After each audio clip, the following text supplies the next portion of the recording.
बाजारात देखील सल्ले मिळतातच की.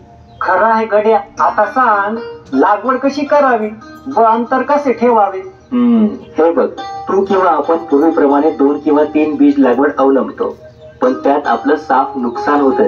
नुकसान कसं रे बाबा? आता हे बघ, यात बियाण्याचा खर्च वाढतो, शिवाय पिकं जवळ आणि दाट असल्यानं पाणीही जास्त लागतं, खत जास्त लागतं, तसंच दाट झाडांमुळे किडी आणि रोगांचा प्रादुर्भावही वाढतो.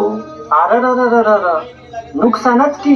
म्हणून 1 बीज लागवडचा वापर करावा आणि कमी अंतर घेऊन, म्हणजे 3 बाय 1 फूट किंवा 3 बाय 1.5 फूट किंवा 4 बाय 2 फूट असं अंतर ठेवावं.